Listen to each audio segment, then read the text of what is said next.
Hey, we're live. We did it. And we're dressed very similarly, I just noticed. Little grayish t-shirts. You don't have a thumbs up in yours. No, mine doesn't have, as per usual, has no printing on it. Classic. Yeah, Classic Justin. classic Justin, no logos or brands on anything I wear. Yeah. You could shop at Muji. I have shopped at Muji. Actually, I've never purchased anything at Muji, though. No. Well, Muji means literally like no logo. So Is that what it actually means? yeah, no, yeah. G is the sign for like symbol for like a maker's mark kind of a thing. Okay. So yeah, and it's why when you go in there, at least in Japan, um, nothing has any writing or anything on it. It's Yeah, all I mean, I feel very like that's the case when you go into Muji in the yeah, States. But it's yeah. all like, it's like IKEA almost. Yes, yes. And it's just like, this stuff is pricey for what it is. And I'm not sure if the quality is. Yeah, I can't say I've wandered when I was living in Japan. I wandered through a Muji a bunch and was like, "Oh, this looks like interesting, but I don't know if am I gonna buy it?" Like, Yeah. I don't think I ever walked out having picked up anything. Maybe once or twice, but No, it's like always like, oh, look at this piece of cookware. Like, this is a cast iron pan. But I'm like, but I'd is rather it have like a good? French brand than a Muji brand that seems I have, unreasonably thin for what it's supposed to be. Anyways, yeah, yeah, yeah. All right. Anyway, they do have cool, what do they call it? Everyday carry stuff, though. Like, they like pens and pencils that are like oh look like they're yes, solidly built. yeah. That's honestly the stuff that I was looking at. Yeah, but then it also turns out, like, if you just buy a zebra pencil, which is, I think, Japanese made, uh, they cost a little bit more, but are like, that's all they do. Hmm. So I kind of rather buy a pencil from a company that only makes pencils. So, Yep, weird. anyways, who are we and what do we do, Eric? We are Sonic Bloom Live. We are a channel, excuse me, weekly show But yeah, that I'd say live cast. yeah, That's what I say, but I don't really know live if it. cast. Yeah, Yeah, we're live right now, and you may be watching this in a recording, and if so, thanks. But check out our live stream. We do sort of we're in the games industry. Justin and I have been working in the games industry for well over a decade each, and coming up on 2 decades, honestly. Um, but we've been kind of watching news on our own. We were like, you know what we're missing in all of this is a perspective from the games industry itself.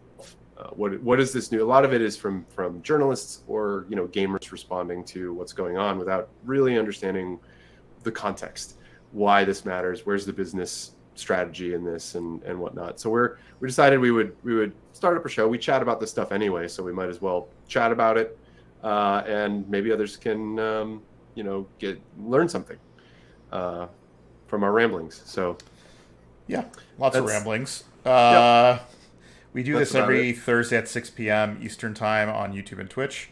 Yep. So if you want to follow us live, that's the best way to see it at that time before I edit out any of our bloopers or like slip ups, which we do Right. periodically.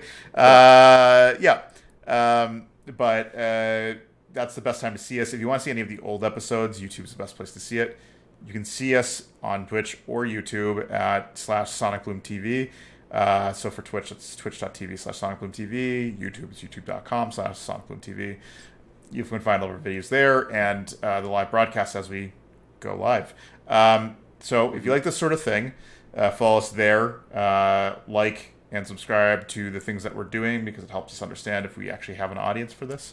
Also, you can comment on our live episodes as we do them, and sometimes I listen and then respond to it. So, We yay! try. Yeah. Um, anyway, so this week, in every week, we pick three major news topics that have to do with the game industry. Usually, sometimes we'll do live commentary on like some sort of press event because Sony, for whatever reason, likes to do press events over our time At the slot. same exact time. Yeah, Yeah. so usually we'll do that, but otherwise, news items. This week, what do we have to talk about, Eric? Oh, this week we have three more news items. The first is that our friends over at Activision, Best friends. another QA group, um, is forming a or indicating that they desire to form a union and are starting the process. So we're going to talk a bit about that. Second is we have Minecraft. Mojang Studios specifically has come out and put forth a statement about their stance on NFTs within Minecraft and other related blockchain technologies. We'll cover that. And then the final story that we're going to go over is Nintendo made an interesting purchase recently. They have purchased a kind of digital animation studio outright, and it's going to be a subsidiary company of theirs known as something like Nintendo Pictures. We'll cover that as well. So I guess to dive right in, Justin, which one do you want to kick it off with? The first one. Okay. Let's do it. Yeah, I guess I'll summarize this one. So Activision, a company we all know and love for their games such as Call of Duty and Tony Hawk Pro Skater, and their lovely harassment lawsuits that have been sort of plaguing the company since 2021-ish, I guess, I think we were first starting to hear about it. They have this now long story about the sort of employee disenfranchisement and anger that has bubbled up and has resulted in quite a few unionization efforts for the company. The latest one is from their Albany studio, Blizzard Albany.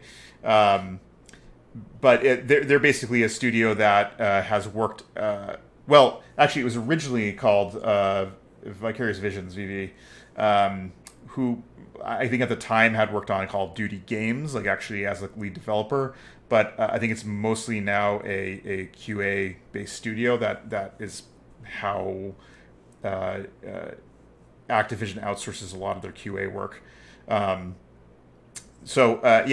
They've formally gone ahead and voted to get like to kick off the formulation of their second, I guess, Activision's second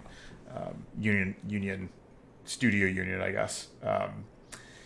So that's the summary. To go into a bit of depth about the whole thing is, well, I guess like the history of it is, yeah, which is context. We've also covered this to some degree in talking about not only the harassment lawsuits that were going forward for quite a bit, and I think they still have some pending lawsuits, Activision as a company, but also Ravensoft, which is another partial QA studio that handles outsourcing.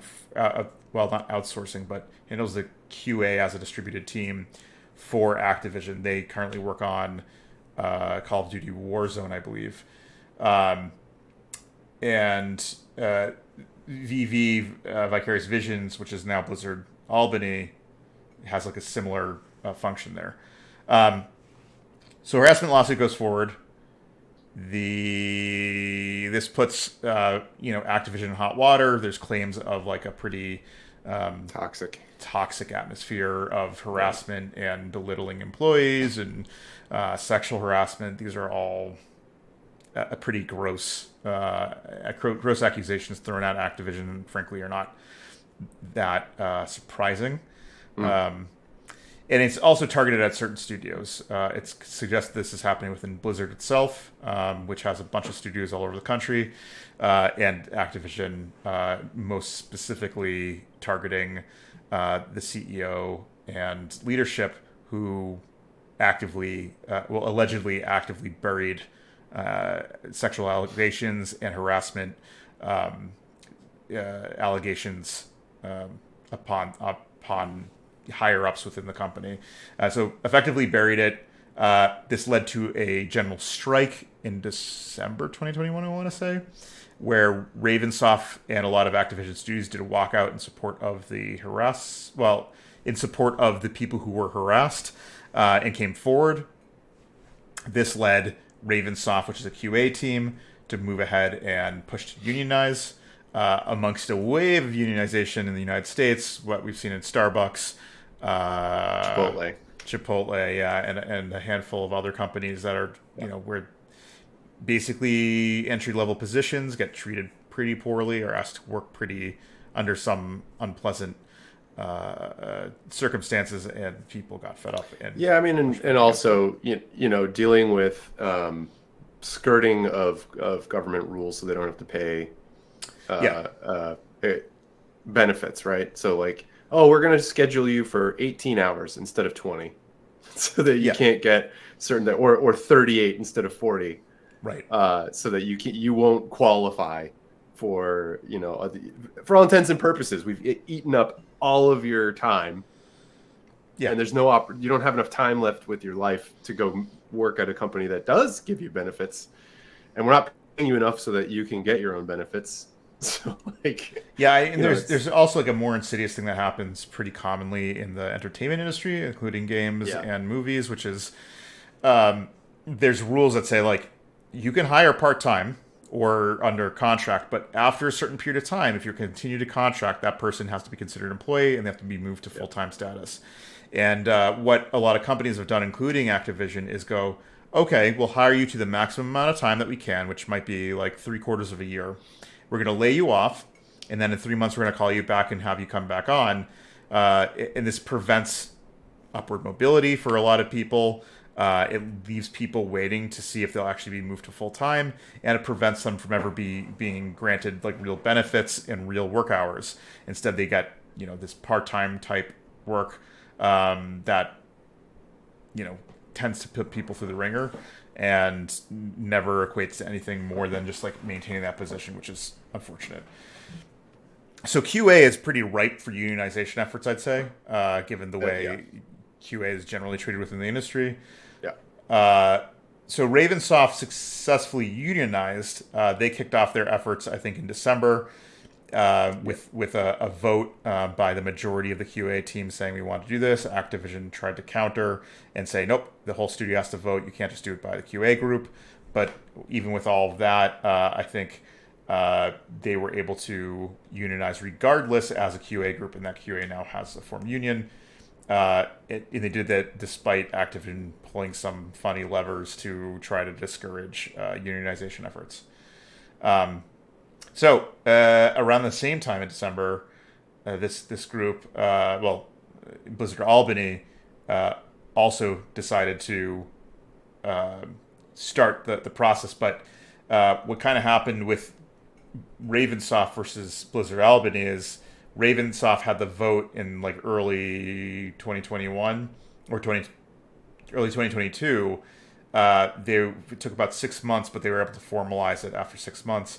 Whereas Blizzard Albany, what we're seeing here is they started the effort in around the same time, December 2021, but they didn't formally have a vote until now, which now kicks off the whole process of them trying to working with Activision to determine whether or not what are the rules in which they can unionize under. Yeah, and unlike the previous group that was able to unionize within Activision, they now have sort of a roadmap. Yes. Because the other union that did successfully unionize, they now can see the road ahead of them to say, okay, what are the kinds of things we're going to run into? They have people they can reach out to for context and to get a heads up of the things to be aware of. For Activision's part in this, they have expressed their response has been, we are going to be responding to is it NLRB? The National Labor Relations Board. Yeah, that NLRB. US, yeah.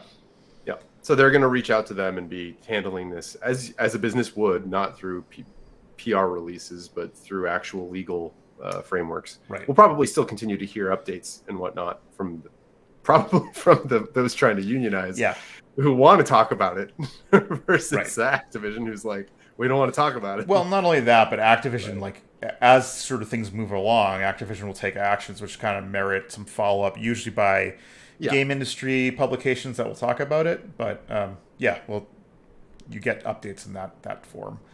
I think worth noting is CWA is a union, but it's the Communication Workers of America, which I think was founded in telecom, but it's kind of branched out now and is trying to get their like foot in on the game development side to help game developers unionize.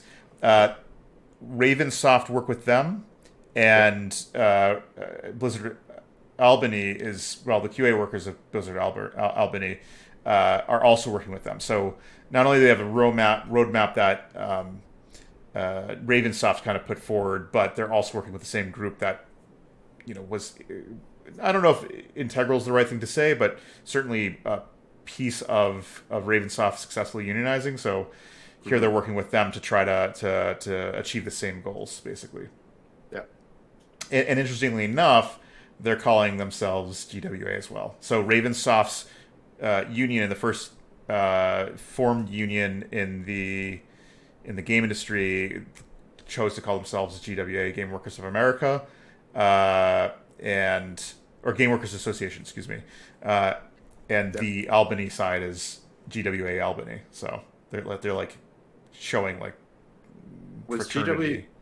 Was the Ravensoft one? I'm looking it up real quick to see. Yeah, it's Game Workers Alliance. Yeah, Alliance. Sorry, I put association, but GWA is they're using the same name, so they're being like basically we're of the same union group, right? And this is all very useful too, because once you have more than one union organizing, and they're basically saying like we're going to work together to basically pool money to help other unionization efforts. This is what starts the ball rolling and giving more power behind these organizations to actually finish their creation. And by finish their creation, I mean like create more unions within the game industry. Right. It's going to likely spread. Do you think it's going to spread? I mean, it's already spreading. I'd say this, like certainly within Activision. Yeah. And it's unclear whether or not like the confluence of events that are happening here is the reason why it's happening. One, Microsoft is buying Activision, so Activision's leadership may be less engaged in trying to prevent this from happening, because it's going to be Microsoft's problem, assuming that the deal goes through.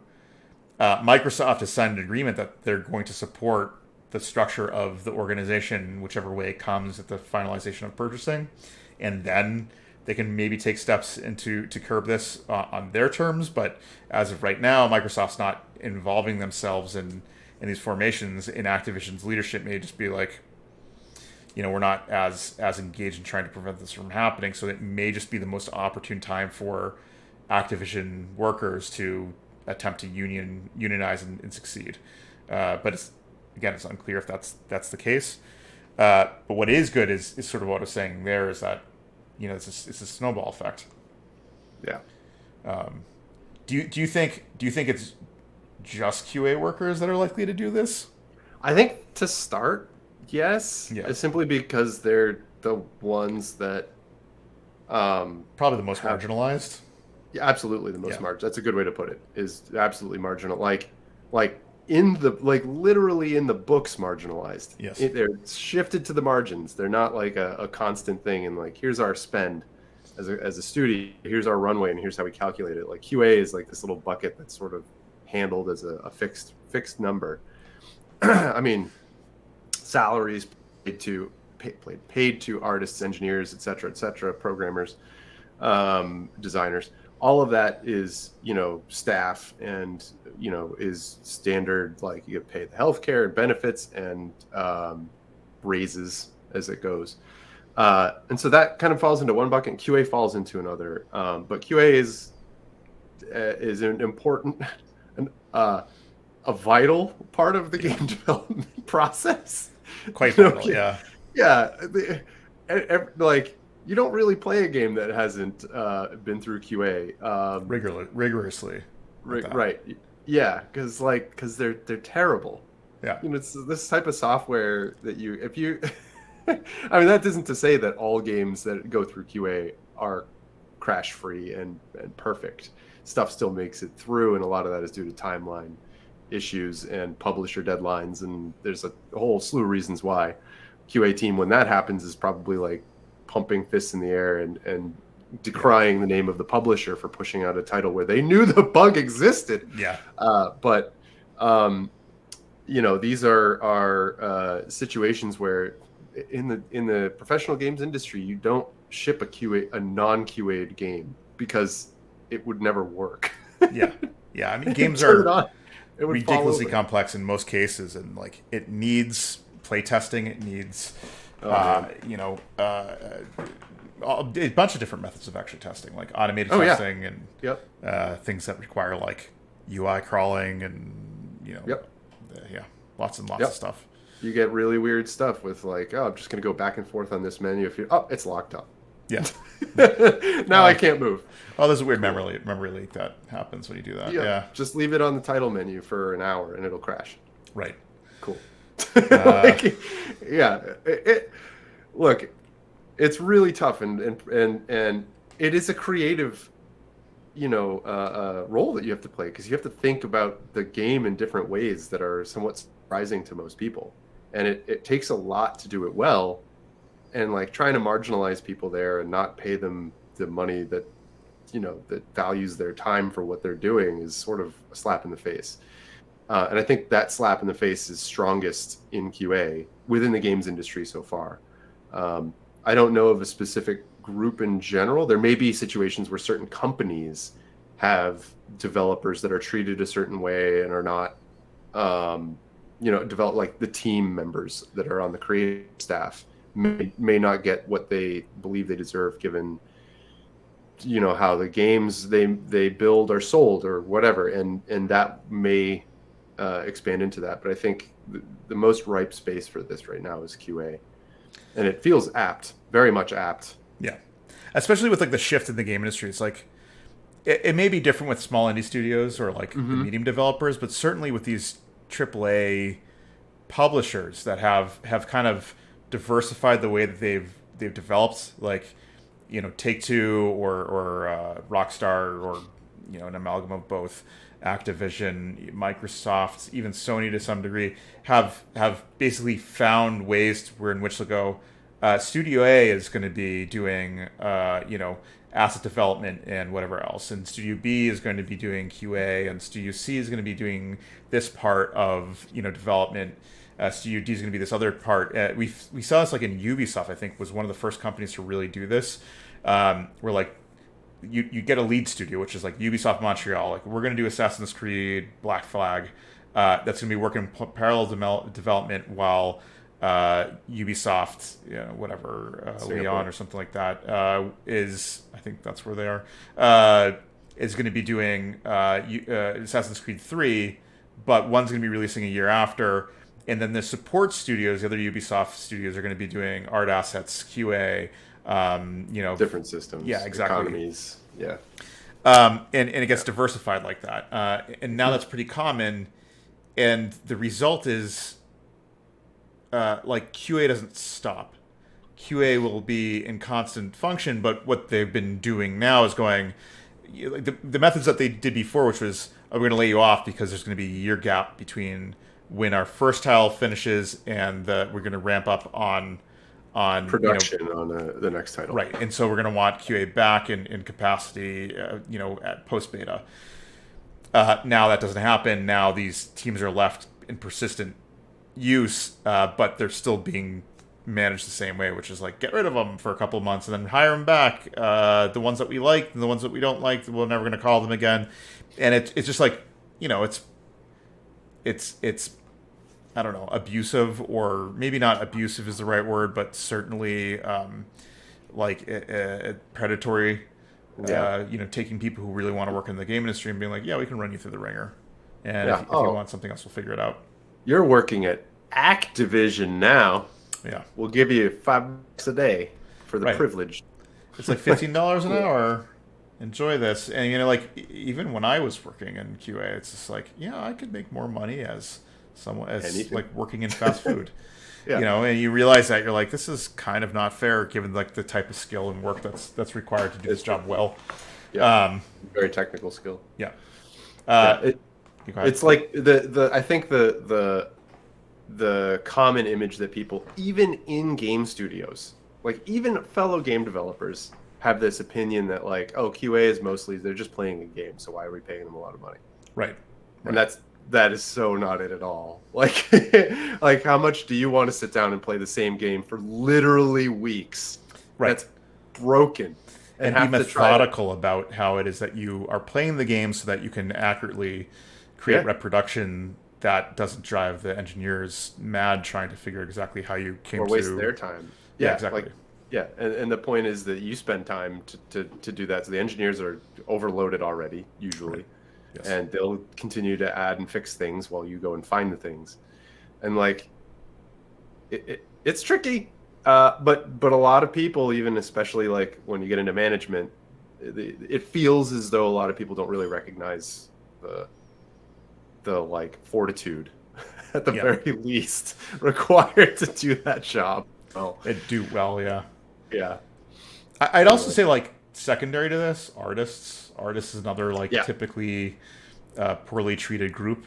Because again, it's not valued. It's like, oh, it's a drawing, and this, I think, there's another area where it's pretty ripe for unionization efforts, and then I don't know, maybe engineering after that, if we actually start seeing larger groups of workers beginning to unionize and demand better pay and better treatment. So, and education opportunities, advancement through the company, all that stuff. Yeah, all the good stuff.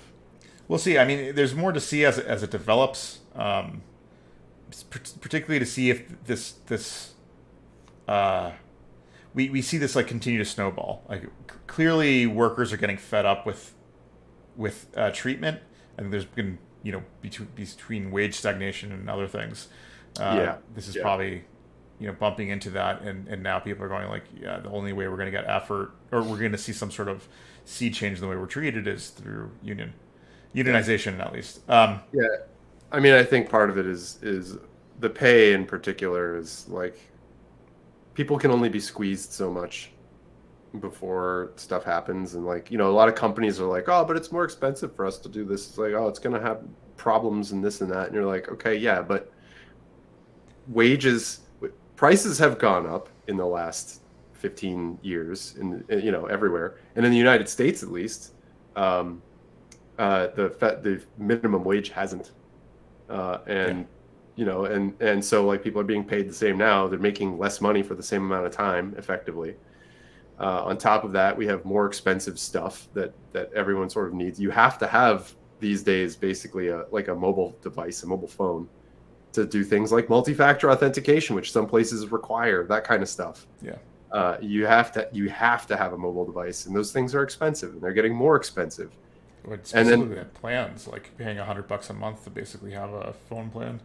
Yep. And the way that they're making this palatable is by putting everybody on payment plans, where there's this whole new wave right now of purchasing opportunities where like you can go into a store and buy the $1,500 item in 6 easy install payments, no interest. That's just making it easier for you to buy in a situation where you don't have enough money, which says a lot about where we are sort of in terms of the standard capitalist look. This is like we're trying to squeeze as much as we can out of the middle and lower classes, and this is just ways to enable further squeezing. Right. And I think that as a part of reaction to that, we're starting to see this unionization effort, like not just in the games industry but elsewhere as well.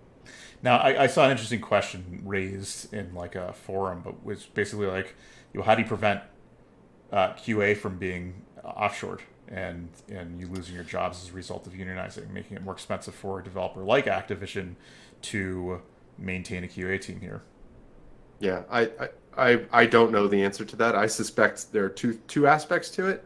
One is that they could have already been doing it. There is value in having a local team, right? Like there are outsourced QA studios, and they all have problems. Like it is much, much easier to have embedded QA teams in the studio or in the company that you're working at, who you can build a rapport with. They know who to talk to. They're working in the same time zone as you, so if you have a question, you can go ask them. If they're in the same office, in particular, a little harder now, maybe a little bit easier with Zoom and like screen sharing, but it's still much easier to just walk over to someone and say, I've got a crash right now. Can you take a look? Than have someone, on the other side of the world trying to do that. The other thing I would say is, as I said before, why aren't they doing it already? If it's cheaper, like why wouldn't they be? And the last thing I'll say about this is that I'm not a lawyer. I don't know if this is the case, but like now that places are unionizing, there's probably some labor relations board problem if you were to say like, ooh, their QA teams are unionizing. We're firing all of ours and we're going to go outsource. Right. Like there has to be a compelling and actual business reason to, or like some reason to do it that can't be. There are laws around that kind of thing, ways you can fire people, and especially if you're already in a union, like the teams that are stated we're moving into a union, or we are indicating that we want to become a union. Those are sort of protected now, right? Like to some degree, you can't just. What's that? To some degree, yeah, certainly. There's rules around whether or not they can get how they get rid of people and why, and they have to follow those rules, otherwise they face lawsuits. I'd also say this, like, sort of on your like, well, why wouldn't they do it? It's like the fact of the matter is, like, a company like Activision is always going to chase the method in which they can maximize their profit. And if there's a reason why they're not offshoring now, because like you said, there's plenty of offshoring ways. Like you can get Eastern European teams, South American, Central American, and like Indian teams, where like you find a lot of the outsourcing going right now. You can find those teams, and they're all skilled, and they're all good at what they do, but there's a reason why you have teams here, either because you want to protect your IP, or you develop skill sets within them that, like you don't have such high turnover rates.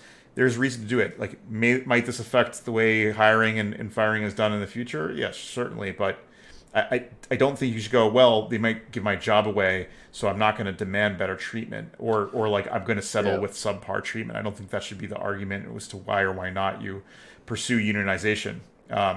It should be about how do we hold these companies who are always going to chase the dollar to better standards of how they treat their employees and how it is that we get compensated. Because if you don't hold them to any standard, like regardless, they will move to where it's cheaper at some point in time.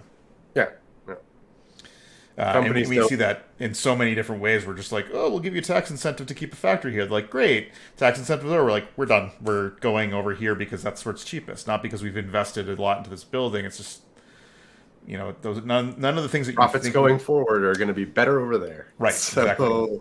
Bye. Yep. Right. Anyways. All right. Do you want to move on to the next topic?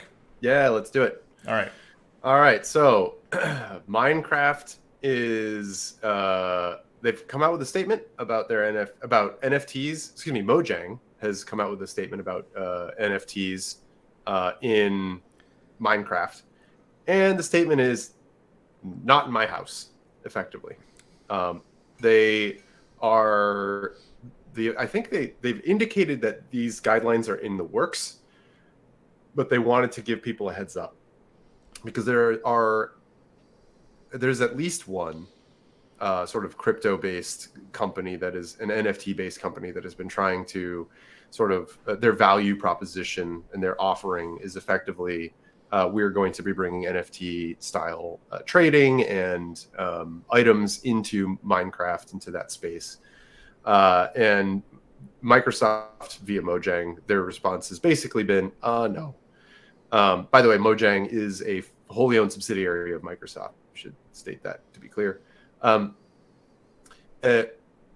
Basically, actually, I'm going to see if I can dig up the statement really quickly because I think they state it very well. While you're doing that, I'll also note that Microsoft's position is a bit more waffly. Yes. Because they entertain aspects of it. And I'd also say that what you're about to read, Mojang's specific statement, also narrows the scope of what it is that they have specific issues with. Do you have it ready? I do. I'm trying to figure out how far back I go. I'll read 2 paragraphs.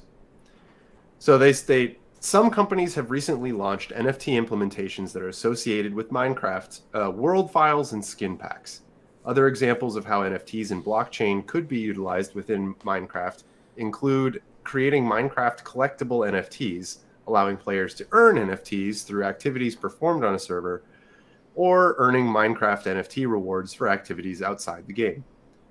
Each of these uses of NFTs and other blockchain technologies creates digital ownership based on scarcity and exclusion, which does not align with Minecraft values of creative inclusion and playing together.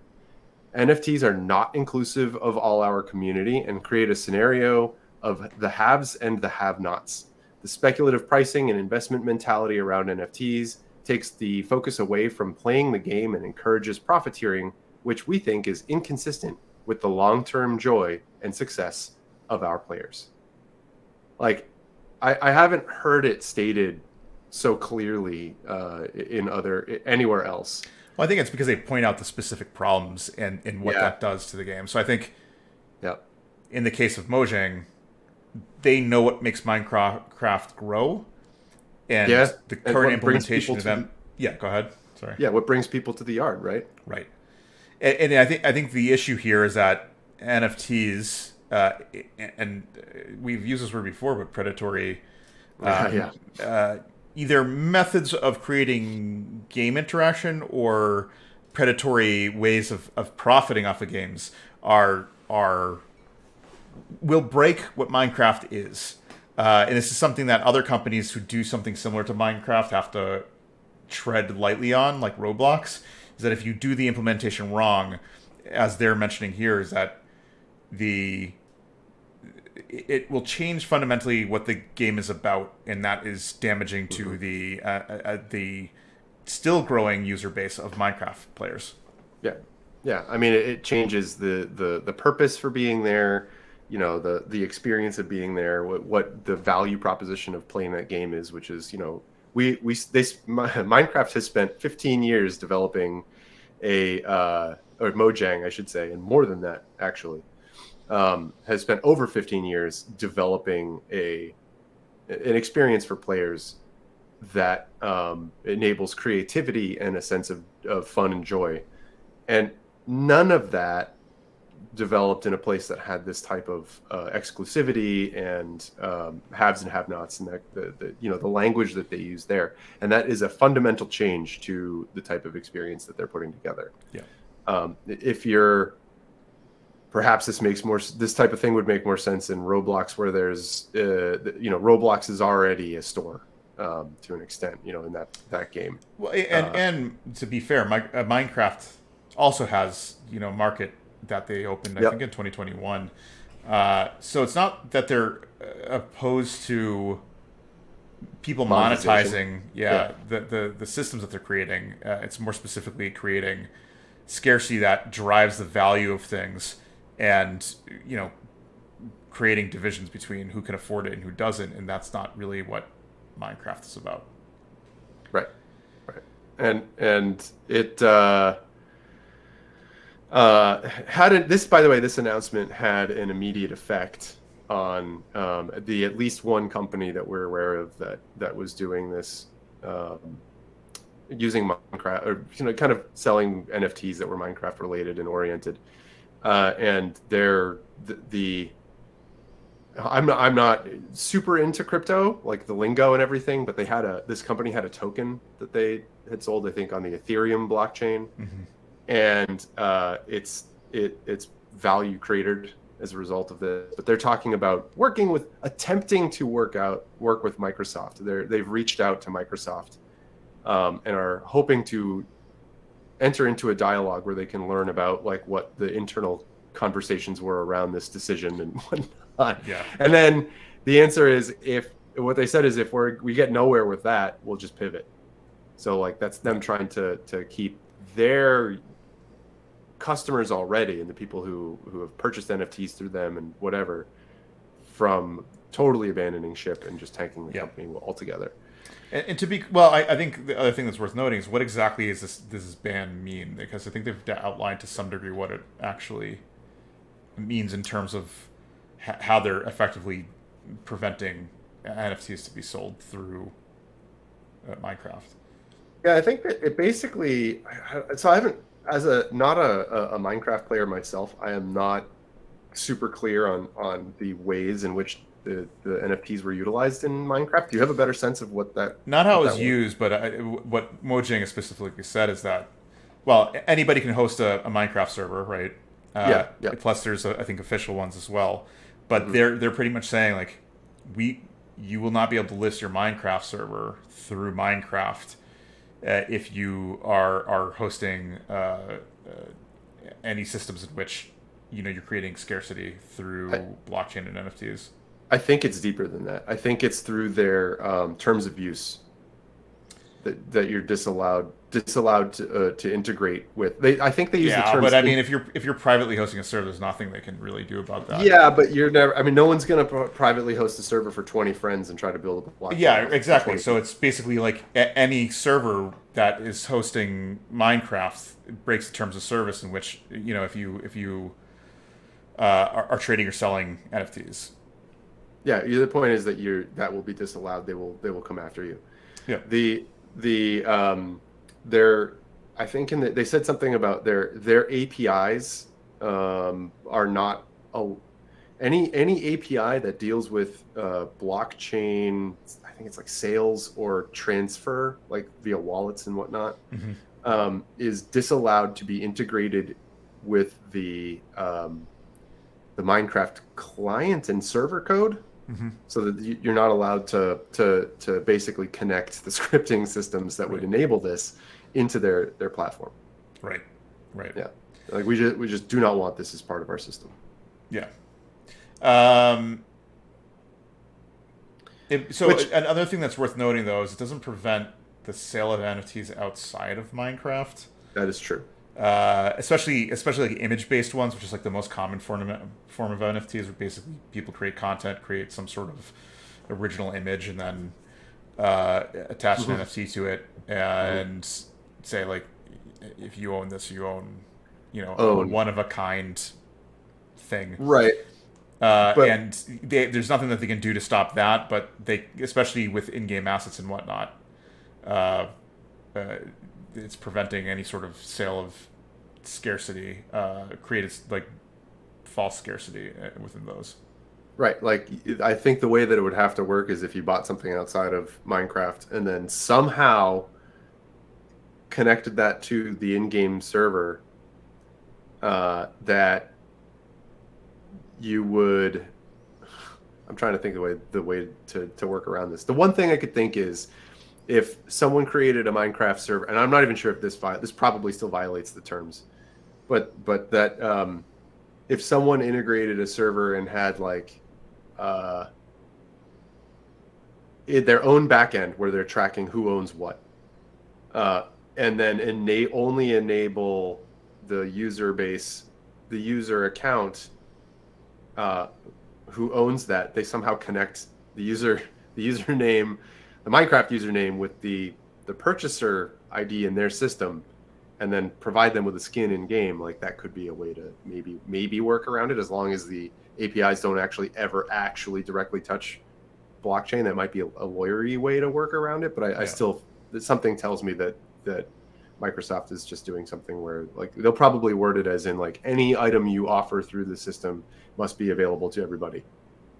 Right. In which case, that just blanket throws out this whole sense of like limiting things. Yeah, and I think it particularly applies to skins, or like, especially there's like, it's pretty easy to create original skins, especially in a game that is voxel based like it is. You're basically dealing with like giant pixels. So it's pretty easy for people to create stuff. It's been happening for a long time, but now people are trying to make it so that there's property. Those things are property, and there's one-of-a-kind versions of them, and they don't want this. And I'd say, going further, is that Minecraft appears to be what will be Microsoft's entry into the metaverse in some capacity. Them opening up markets and making modifications, something that people can sell within Minecraft, and changing the way the playstyle functions, and making it more of a platform than a specific game. All points to like this a wider scale plan. And I think you see this sort of forceful language unlike anybody else in the game industry, because I think they know that like doing this and allowing this to run rampant will break any future plans they have of a metaverse in which a functional market where there isn't real scarcity, but people can create their own shops and sell stuff that's related to Minecraft as they're already doing. This would kind of break that wholly, and I think they're now very protective of what Minecraft is today and what it will be in the future. Yeah. It's speculative, of course, but like if you look at how Minecraft is developing as a platform, in the same way that we watch Fortnite develop like that, turn from a game to a platform, it's pretty clear that if Microsoft's to enter the metaverse, this is the platform that's most likely to be the contestant for it. Yeah. Yeah, it's the closest thing they have to anything like that. Yeah. At Microsoft. Yeah. Yeah, I'm looking at this. The last thing I would say personally about this is just from a sort of an editorializing standpoint is that this whole, for me, my individual opinion here is that play to earn, which is sort of, I don't know if that was one of the stated goals of integration in this case with the company that we were talking about before. Mm-hmm. But that whole system sort of doesn't make any sense from a game design standpoint, where the whole purpose is to engage a user in fun. If you're also somehow trying to shoehorn in there that like the act of fun, it's not the act of fun that's generating money, it's the act of doing something, that playing the game is now just work. That you've just changed the definition of it from work. If you could somehow monetize someone's, euphoria, that might be like play to earn. I mean, that's what games have been about fundamentally for the longest time, is like monetizing people's fun, either be it in the arcade or be it as games, where you basically say like $50 for whatever 50 hours of entertainment. That's pay to play, right? That's different from playing to earn. I get if you're saying that like that monetization method. Yes. Yeah. No, this is me making, rather than spending money to play, I am making money from play. But yeah, I guess I was looking at it like as the higher concept, which is do something fun, and that's how you make money as a company, or make money on the more micro scale of things. And this is what you see with like the microtransaction aspect of things, where it's like do something fun, and if you can monetize the thing that's fun, that's a positive monetization method in games versus the like punitive or method that kind of prevents. Well, that's the punitive method, which is like preventing you from enjoying something by making you pay to continue. Right. Well, that's what I'm saying though, is like build something fun.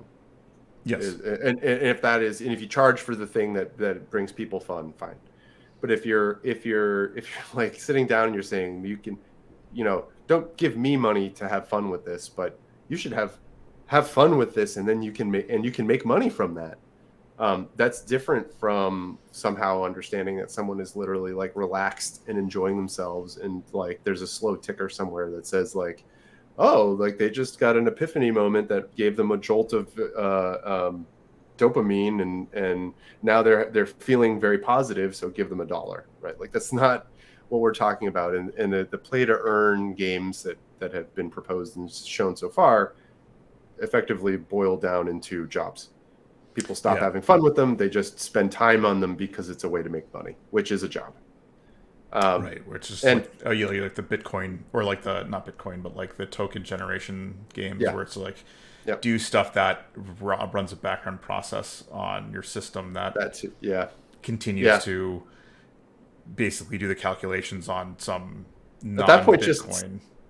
At that point, stop playing the game. Just focus on that and let that run in the back. Like run 100% of your CPU usage instead of 80%, because you'll get the extra 20%. Like it doesn't make any sense. Yeah. I think more that was a way for people, the game developers, to just create a massive mining system It's to create a massive mining system. Like, how do you incentivize people to invest in this? Like, make a game plus a currency and make people think that they're earning money, Right. and that based on people going in there and creating, But tokens that they own now drives the market, et cetera, et cetera. But there are people out there that were making and releasing games where the gamers never got any of the money that was generated from that system. Yeah, it's like where the proxies to it. Yeah. Yeah, there are browser extensions that try to do that. Yeah. Which is like, they're like, install, it's a weather thing. Or for your phone too. Like, it's weather, and behind the scenes it's using 100% of your CPU to crunch numbers for mining. Yeah. Like, okay. Thanks. On a currency that doesn't have any inherent value or is even like traded widely. It's just trying to drive speculative value on a token. Something, yeah. So anyway, to me, this is Mojang coming out and saying, look, this has no place in here. This retrofitting this onto our system and services is only going to ruin the experience. It's sort of, to me, it's almost a way for them to defend their own systems, similar to the way that, in my mind, what's their names? Blizzard shut down the for money auction house for Diablo 3 when that came out in 2014. Right. It's like, how do you preserve your game and not let outside forces fundamentally destroy it? Right. Why would I go and pay real money, hundreds of dollars, for a sweet sword, when the whole point is for me to try to like play the game so I can get a sweet sword? I've now bought something for $200 and short circuit monetize the process of getting that sword by having loot boxes, and now you're back to Blizzard's mobile game. Current system. Yeah, that's Diablo, a whole other thing. What's it called? Diablo. As my brother would put it, Diablo Immoral. Yeah, immoral. It's immortal. Yes. Yeah. I will say this too. So EA, Square Enix, Konami have all peddled the idea of NFTs, where basically they'll create sprites or specific artwork that they could sell as tokens, and have the exclusivity of them and whatnot. And they've been doing this as a means to make money. Widely panned by most of the gaming community for a lot of the reasons Mojang points out. And what we're seeing from Mojang is a very forceful language that these companies have not really done. EA backed away from it quickly because it was getting them bad press, not because they didn't want to make money that way. Konami and Square Enix are still moving ahead with NFTs and tokens to try to generate income, and a lot of them have. I think they sold like sprites from Castlevania that sold for tens of thousands of dollars. I don't know about that one. That's a real thing. I know GameStop has GameStop is also supposed to move into NFT space. They have. They're actively doing something. I don't know what it is. They're actively doing something. I don't know. They have a marketplace. Yes. I don't know what they sell there. But all these things I'll point out, though, is like the reason why I think Mojang's way more forceful in it is because they're defending the function of a growing and successful platform that is Minecraft, whereas Square Enix, Konami, they don't have anything like that. Like, they don't have a platform that they need to defend the market of to maintain their game, whereas like Minecraft very much has to. And you see this too with Epic in the way that they talk about the future of Fortnite, and like how they want openness and how they want the sort of closed garden that a lot of other platforms have pushed for. Like, they don't want this, and I think it's in part because they're trying to defend the future of their platforms and what it will be in the future. So I think there's aspects of this where it's like, I don't think you're comparing apples to apples when you look at, say, the way Ubisoft, talked about NFTs, or Square Enix or Konami, versus what Mojang's doing, which I think is a more fundamental issue that would break their game, and that's why they have to be so forceful with their language. Totally agreed. And GameStop's NFTs, I'm looking at their page right now, and it is OpenSea, if you've heard of that. It's just a place with people, creators who have put up images. They're square images. They have it looks like they use Ethereum as their Currency. payment or whatever, their currency. Yeah, but they have stuff that is like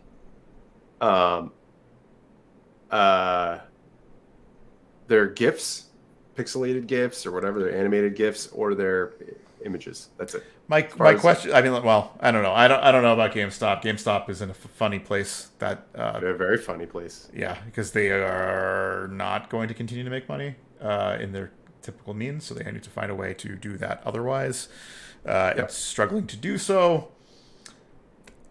I mean, I don't know. I don't know if their marketplace will work. I suppose if it's more curated and more regulated than some of the other ones. Maybe it looked like I only saw the front page of their NFTs marketplace, and it looked like the same. Well, honestly, if their core business, which is the regulation of reselling video games, is any indication, I don't feel particularly encouraged by whatever they decide to do with the NFT marketplace. No, what I read a headline yesterday or the day before that the sales have dropped dramatically since the marketplace opened about a week and a half ago. So we'll see what happens with the GameStop's marketplace. I mean, they have to figure out something. I think it was like 80% of now all game sales are digital. So like something like that. Yeah, they've lost their bread and butter. Yeah. And so far, no one's found that like Sony's sales of digital games only through their store is illegal. It's non-competitive, but it's not illegal as of right now. And so if other people choose to do that, like right now, I think Nintendo and Xbox still sell digital codes that you can get in like Target or GameStop for that matter. But Sony does not. So, it cuts GameStop out entirely of digital sales. Yep. And the physical sales are just waning. So, I don't know. Yep. This was inevitable. This was writing on the wall 10, 15 years ago. So, yeah, for sure. And I am bummed about it. I continue to buy physical media when I can. And I refuse to. But, right. And there are a lot of people out there that do. Yeah, it's inconvenient to have stacks and stacks of games. Right. I mean, it helps if you don't have enough time to play a ton of games, then you just don't buy a ton. But and I will say this, I still do buy. I'll buy the like a big new title that I get day one or whatever, I'll buy on disc. Because it's the expense, I'll pay a lot of money for it. If it's something I'll pick up. By the way, Dishonored is on the good game. Friends of ours worked on it. If that's available on the PlayStation Store right now for the summer sale for $5. I think the second one is for 16 or something like that, $17. Yeah. But I bought the first one yesterday because I hadn't purchased it before. But like, bought it on digital, $5, sure, like whatever. Yeah. I don't have to have all my games on digital, but there are some that I do want. Excuse me, on physical. There are some that I do want. Yeah. So anyway, we've wandered far afield from the original topic. Yeah. So if you're still paying attention to us, hey. Let's move on to the next topic. Nintendo acquires Dynamo Pictures. Dynamo. Yeah. So Nintendo has acquired. There's not a whole lot of story to this because it's kind of straightforward. I think there's a bit of a deeper story here, which is strategy. But Nintendo, unlike Sony and Microsoft, has made very few purchases in the past couple of years, whereas we've seen Sony and Microsoft making fairly sizable acquisitions. Microsoft being the biggest one, buying full-on publishers, whereas Sony has kind of focused on close partners that have developed titles with them and aren't really publisher level, but certainly development studios. And welcoming under their wing. Nintendo does this still. They still buy studios, but it's few and far between. They tend to focus on their core set of internal development that like has a steady churn rate to produce, whatever 3 to 5 Nintendo titles per year. And then a partial owner in the Pokemon company, which produces games that, I don't know, whatever it is, every 2 years or something like that. Yeah. I will also say that Nintendo does work with companies like Capcom. Yeah, they've been doing like the partnership thing. Yeah. Yeah, they'll do partnerships and in association with, right? They'll like say, hey, Capcom want to make it use your team, or even Ubisoft with Rabbids, right? Mm-hmm. Be like, do you want to make a game with our IP and do it that way? And that gets them. They're very specific about it. I will say that. Yes, they are. They're very specific. Which actually kind of leans into it. Their IP handling is kind of different than the rest of the companies, but they've made 2 purchases in 2022 so far. One was a game studio that they have worked, which is SRD, was a support studio of theirs. They basically said, okay, hey, we've worked with you enough. We trust you as a company. We're fully purchasing you at this point, and you're going to be part of Nintendo's internal development group. Which they were working in a capacity with them in that function anyways. So it all worked out. Kind of a quiet acquisition because it's not like Retro back in the days where it's just like, oh, you've made these interesting IPs, so let's buy you to kind of gain your development skill and and we're just gonna throw you new our IPs to work with. The SRD is more like your support role. Now you're part of the family. Yeah, Retro, by the way, to me always sort of felt like a. Well, was the actual purchase of Retro? I feel like that was after Microsoft bought Rare, which felt like out from underneath Nintendo.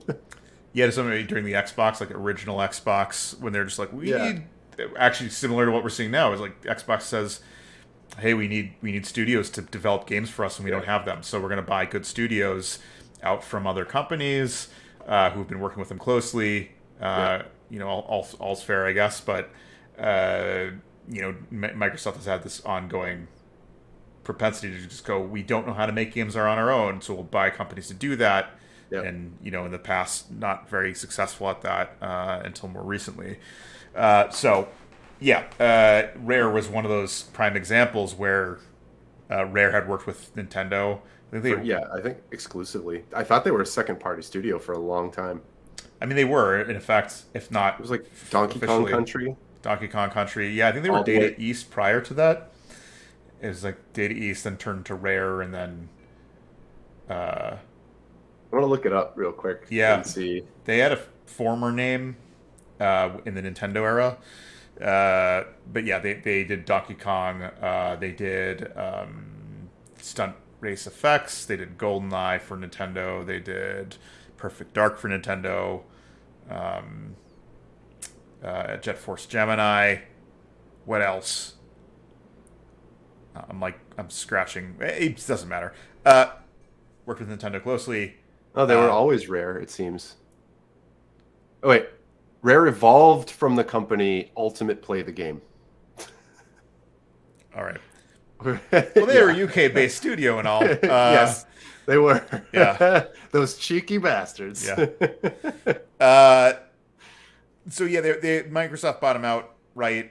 Rare or Retro kind of filled in that gap. Was it Rare or Retro that did no, that's not. I was going to say did Eternal Darkness, but it wasn't them. No, that was oh man, I'm blanking on that. I'm going to find out because anyways, Retro Studios did Metroid Prime in that series, and they moved on to Donkey Kong after Rare was left. They were left without Rare, and so they kind of took up the Donkey Kong Country group and started, making those. But that was long after they were purchased. Go ahead. Silicon Knights. Silicon Knights, that's what it was. Yeah. Yeah, they did Eternal Darkness, which was fantastic. I think they also went on to under Microsoft to try to produce something that didn't actually materialize until anything good, and I think the company was shuttered shortly thereafter. So Nintendo, back to Nintendo, in an odd turn, they bought Dynamo Pictures, which they had worked with before to make these sort of shorts with Pikmin in them. I think it was Nintendo experimenting on visual media. Mm-hmm. But now they're wholly owned. They bought remaining shares of the company, and they're bringing them in. They're now calling them Nintendo Entertainment, Nintendo Pictures. Nintendo Pictures company, to work with in some unknown capacity. Right. What's worth noting, though, is that Nintendo, after a long hiatus in making films, has greenlit, I think 2 years ago, the development of a Mario CG movie, which should be releasing in 2023. Looking at the success of Sonic and probably the success of things like Pokemon Detective Pikachu. Is that what? Pikachu. Yeah.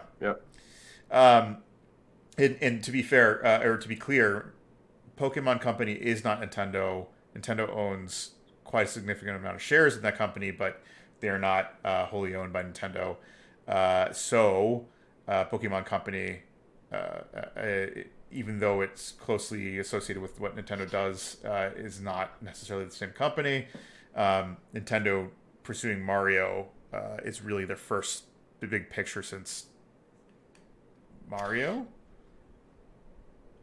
Brothers. You mean like the original one with John Leguizamo or whatever? Not 85. Yeah, like 1992 or something like that. Something like that.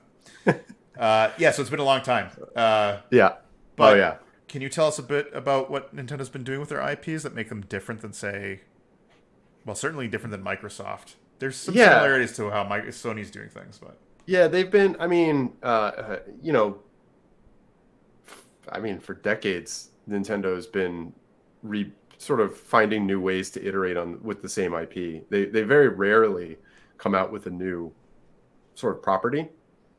Pikmin is one you mentioned earlier. That's a little less known. GameCube era. But even Pikmin is now 20 years old, right? I mean, roughly. It came out in 2002, 3? Yeah, it was 2000. I think it was 2002 that game. Pikmin 1 came out. Yeah. On the GameCube. So like you get very occasional new stuff, but what Nintendo likes to do is use their IP to sell new games. And what that means is like, oh, we're going to make a tennis game. Well, we'll put Donkey Kong and Mario and Zelda and Link in there. All the recognizable characters from Nintendo. Smash Brothers was sort of like the first time that they jumbled together, as that I'm aware of, all of the characters into one space and had them sort of play out this fantasy of a Nintendo universe. And then that sort of evolved over time to include other companies' game properties.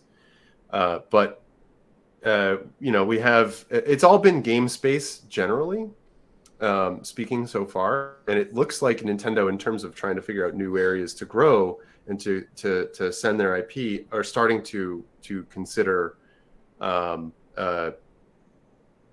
more traditional animation media as a way to do this. It's possible that Nintendo could be using this company to fill out more, trailer type stuff and in-game, animations for whatever they're working on, and have it be a cutscene studio. Doubtful, considering they already have tools and teams that are capable of that, or probably already working with several other companies. But it's possible. It's also, by the way, at time of purchase, Nintendo Pictures was, I think, like 20 people big. Yeah, it's not a large studio at all. Yeah, so it's not like this is a massive animation house where they'll be able to just take on, all the animation for Nintendo or something.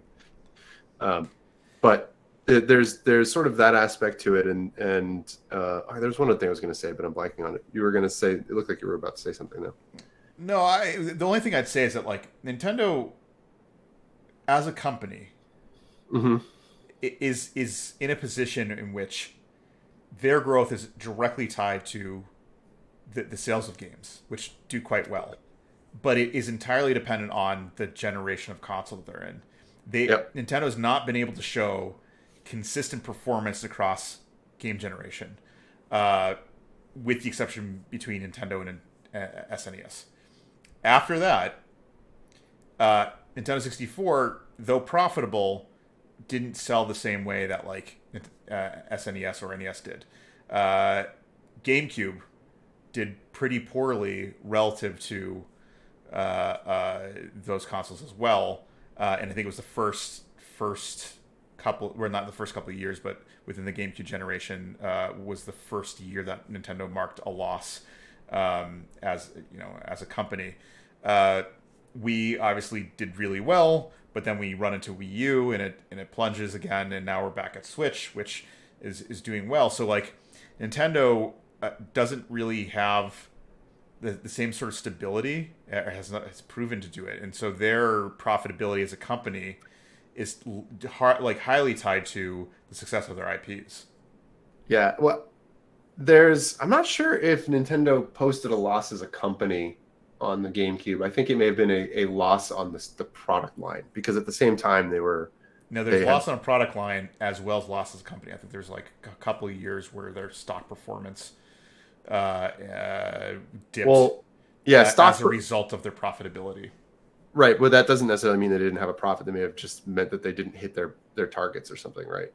I think they actually posted losses. Oh, okay. Operating losses. The same thing actually happened during the Wii. They during the latter part of the Wii, they reported operating losses. The one thing that I would say also about Nintendo, where they are today, interestingly, it's sort of a new space for them with the Switch, because in the past, basically from around the NES and Game Boy period, they always had two systems. They had they had handhelds, and consoles, like the TV and your hand. And then with the Switch, they combined. Now they're just the one. Yeah. And so, like, if the Switch successor doesn't work well, it's not like they have a Nintendo DS that's just already, continuing to make money while they make this transition. Right, which was actually like the success of the Wii U. It was floated entirely by the success of the 3DS. Yeah. Nintendo made it as a company over that gap because the 3DS continued to sell gangbusters. And not even like relative compared to, say, like the DS. The 3DS was not nearly as successful as the DS.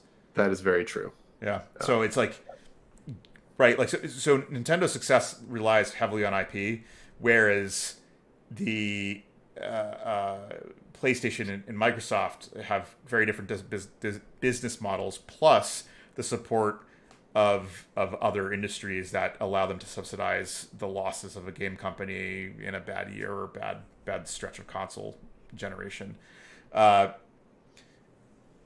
Microsoft especially hasn't necessarily had a very good stretch of profitability in their hardware, or their game hardware and game software sales, which has been very subsidized by their Windows operating system and software, and even with like the Xbox Series consoles, they basically said we're going all in. It was not profitable for us during the One. The One series. Oh, yeah, One series. Yeah. Not the series. Not the series. Yeah, I just have totally blanked on that. Their One series was not profitable, and they were almost ready to dump the entire thing. And then, I don't know, they're convinced to double down and say, like, look, we're going to do a great game streaming service, and this is likely the future of gaming. Maybe. We'll see. Nintendo doesn't have that luxury at all.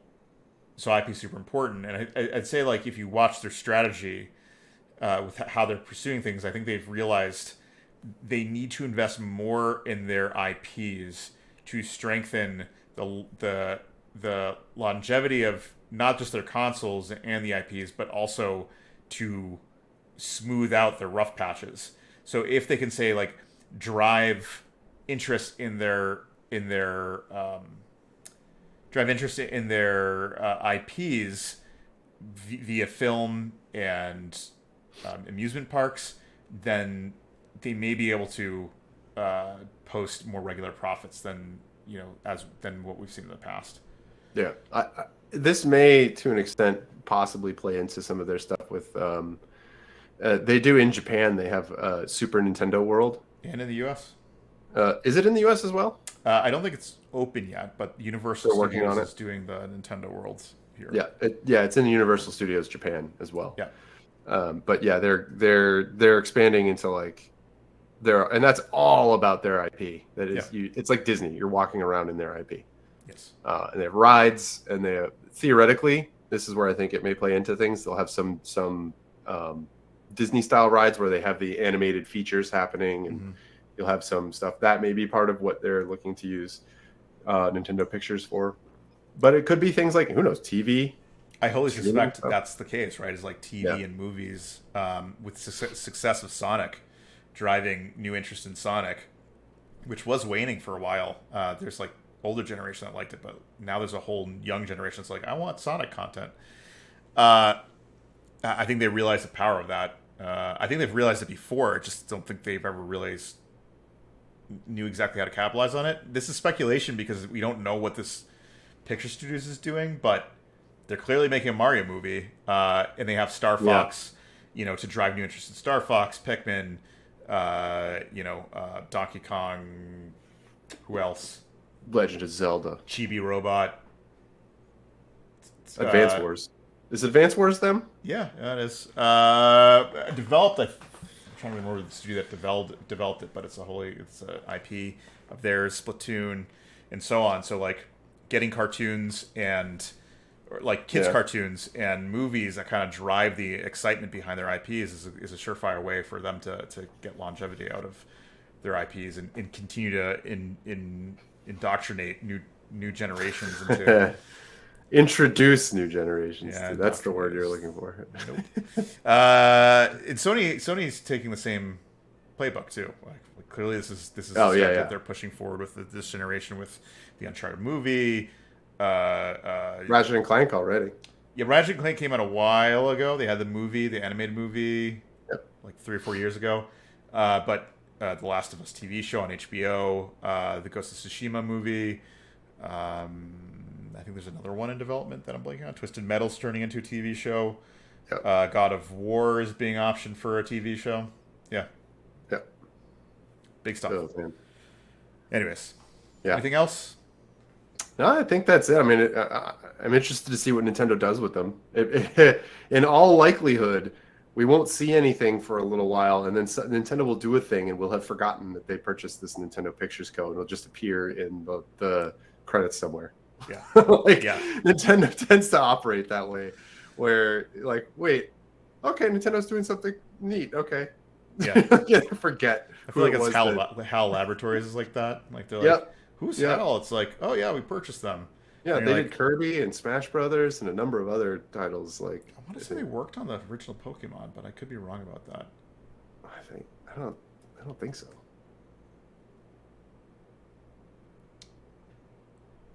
Yeah, there's some interesting games.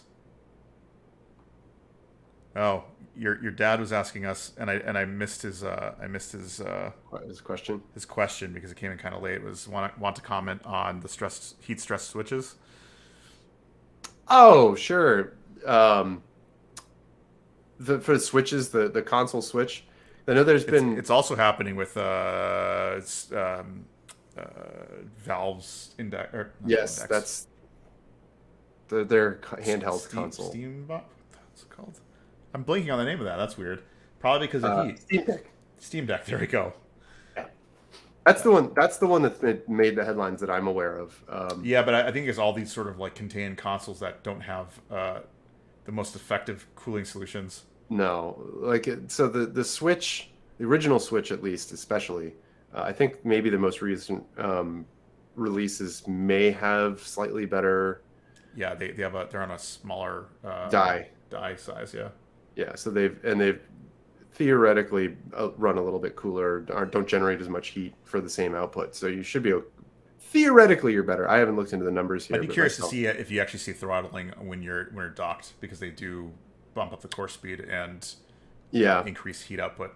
Yeah, with the heat wave we've been having here and in Europe, I know that the reason we brought up Steam Deck is because Valve has released guidelines for what to expect and how to handle situations where you're operating the device in an environment that is hot. Yeah. And I think the idea is dial back your expectations because of these things. In all the manuals that they provide, they have a recommended environment temperature for where they're rated to be operated, and the if you're not in don't have the luxury of air conditioning in a lot of these places. It may simply be too hot, and the devices may shut down. Yeah, basically, if you're like to save operating them themselves. over 85 degrees, you run the risk of building up heat Yeah. and eventually running into a shutdown situation. Because they struggle to cool themselves down enough. Yeah, especially things in small packages like the Switch, like the Steam Deck. It's like they can only move so much air out, and if you're blowing in, 100-degree air, you will Yeah. see heat build up. So Yep. Yep.